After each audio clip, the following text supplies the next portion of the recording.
സംസ്ഥാനത്തെ നീരുറവകളാകെ വീണ്ടെടുക്കാനാകണമെന്ന് വ്യവസായ വകുപ്പ് മന്ത്രി പി രാജീവ് പറഞ്ഞു.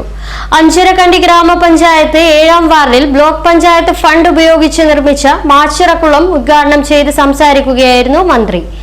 വെള്ളം വലിയ വ്യവസായമായി മാറിക്കൊണ്ടിരിക്കുകയാണ്. 245 കോടിയുടെ കുപ്പിവെള്ളം കേരളം വാങ്ങുന്നുണ്ടെന്നും സംസ്ഥാനത്തെ നദികളും നീരുറവകളും സംരക്ഷിച്ച് കുടിവെള്ള ലഭ്യത ഉറപ്പാക്കണമെന്നും മന്ത്രി പറഞ്ഞു. ജലസ്രോതസ്സുകളിൽ ഒഴുക്കു ശക്തിപ്പെടുത്താനുള്ള പദ്ധതികൾ ഹരിത കേരള മിഷനിലൂടെ സർക്കാർ നടപ്പാക്കുന്നുണ്ട്. മാസത്തിൽ ഒരിക്കൽ കുളം വൃത്തിയാക്കാനുള്ള നടപടികൾ സ്വീകരിക്കണമെന്നും മന്ത്രി പറഞ്ഞു. നമുക്ക് നമ്മുടെ നീരുറവകളാകെ വീണ്ടെടുക്കാൻ ഈ പദ്ധതി സഹായകരമാകട്ടെ. ചെറിയ മീൻകുഞ്ഞുങ്ങളെയും കണ്ടു ഞാൻ. ഇനി മത്സ്യം വളർത്താൻ നിങ്ങൾ ഉദ്ദേശിക്കുന്നുണ്ടോ എന്നറിയില്ല. ഉണ്ടോ?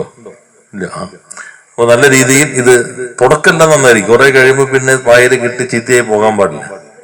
അപ്പൊ അത് ഞാൻ തന്നെ ഞങ്ങളുടെ അവിടെയൊക്കെ ഈ തോട് എല്ലാം ക്ലിയർ ആക്കി കഴിയുമ്പോൾ 1 കോടിയൊക്കെ ചെലവഴിക്കുക. ശരിക്കും ഒരു മാസത്തിലൊരു ദിവസം ഇവിടുത്തെ എല്ലാവരും കൂടി ഈ കുളത്തിന്റെ കരയിലൊരു വർത്താനം.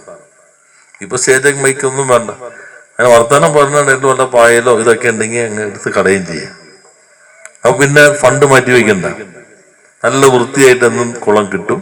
അപ്പൊ കുളം ഉദ്ഘാടനം ചെയ്ത ആൾ ആരാണ് എന്ന് പായലും അഴുക്കുമൊക്കെ അടിഞ്ഞു കിടന്ന് നാളെ ആരും ചോദിക്കാൻ ഇടവരുത്തരുത്. നല്ല രീതിയിൽ ഇത് പരിപാലിക്കാൻ നിങ്ങൾ കഴിയട്ടെ. കുളം നിർമ്മിച്ച കരാറുകാരനും സ്ഥലം വിട്ടു നൽകിയവർക്കുമുള്ള ഉപഹാരം മന്ത്രി സമ്മാനിച്ചു. Thalassery block panchayat president CP Anitha അധ്യക്ഷത വഹിച്ചു. Thalassery block panchayat engineer Veroni Joseph report അവതരിപ്പിച്ചു. അഞ്ചരക്കണ്ടി ഗ്രാമപഞ്ചായത്ത് പ്രസിഡന്റ് KP ലോഹിതാക്ഷൻ, ജില്ലാ പഞ്ചായത്ത് മെമ്പർ ചന്ദ്രൻ കല്ലാട്ട്, ബ്ലോക്ക് പഞ്ചായത്ത് അംഗങ്ങളായ M Rameshan, PM Mohanan master, standing committee ചെയർമാൻമാരായ P Sajeesh, CK Anilkumar master, Haritha Kerala mission ജില്ലാ coordinator Somasekharan, Thalassery block panchayat secretary Abhishek Kurup, Anjarakandy gramapanchayat secretary KM Mathew, വാർഡംഗം TV പ്രജീഷ്, രാഷ്ട്രീയ പാർട്ടി പ്രതിനിധികൾ തുടങ്ങിയവർ സംസാരിച്ചു.